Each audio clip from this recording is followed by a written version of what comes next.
মরক্কোর বিপক্ষে ড্রয়ের পর পাহাড়সম চাপ নিয়ে হাইতির বিপক্ষে মাঠে নেমেছিল হেক্সা জয়ের মিশনে থাকা 5 বারের বিশ্ব চ্যাম্পিয়ন ব্রাজিল। তবে মেথিয়াস কুনিয়া ও ভেনিসিউস জুনিয়রের নৈপুণ্যে সেই চাপ কাটিয়ে উঠেছে সেলেসাওরা। স্বরূপে ফিরে সাম্বা মেজিকে হাইতিকে বড় ব্যবধানে হারিয়ে এবারের বিশ্বকাপে প্রথম জয় তুলে নিল ব্রাজিল।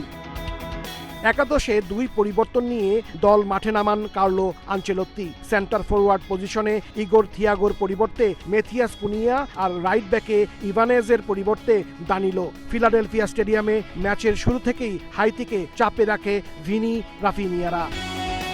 13 মিনিটেই প্রথম জালের দেখা পায় ব্রাজিল। তবে রাফিনিয়ার গোল বাতিল হয় অফসাইডে। এর কিছুক্ষণ পরে আবারও সেলেসাওদের আক্রমণ।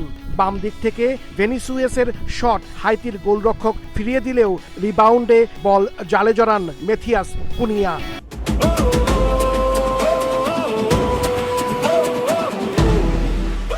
37 মিনিটে আবারও ভিনি কুনিয়া ম্যাজিক।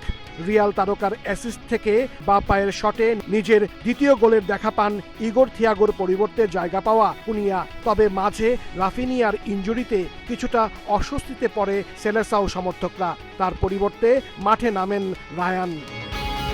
প্রথমার্ধে আবারও জাল খুঁজে পায় ব্রাজিল। যোগ করা সময়ে মাঝ মাঠ থেকে লুকাস পাকেতার থ্রো পাসে ভেনিসিউস জুনিয়রের অসাধারণ ফিনিশিং। ব্যবধান 3-0 করে বিরতিতে যায় কার্লো আনচেলত্তির শিষ্যরা। দ্বিতীয়ার্ধে নিজেদের ডিফেন্স সামলে ওঠে হাইতি। ব্রাজিলকে আর কোনো সুযোগ দেয়নি তারা, বরং ম্যাচে ফিরতে আক্রমণে ওঠে হাইতি। তবে দুর্দান্ত দুটি সেভ করে সেলেসাওদের জাল অক্ষত রাখে অ্যালিসন বেকার। মাঝে বদলিনামা এনরিকের গোল বাতিল হয় অফসাইডে। শেষ পর্যন্ত আর কোনো গোল না হওয়ায় 3-0 ব্যবধানের বড় জয় নিয়ে মাঠ ছাড়ে কার্লো আনচেলত্তির শিষ্যরা। আর এই হারেই এক ম্যাচ হাতে রেখে আসর থেকে বাদ পড়েছে 52 বছর পর বিশ্বকাপ খেলতে আসা হাইতি। আজও নেইমারকে ছাড়াই মাঠে নামতে হয়েছে ব্রাজিলকে। বাংলাদেশ সময়ে শুক্রবার ভোর 4টায় স্কটল্যান্ডের বিপক্ষে সি গ্রুপের শেষ ম্যাচ খেলবে ব্রাজিল।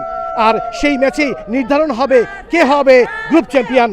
হাসানুজ্জামান সাকি, সময় সংবাদ, যুক্তরাষ্ট্র।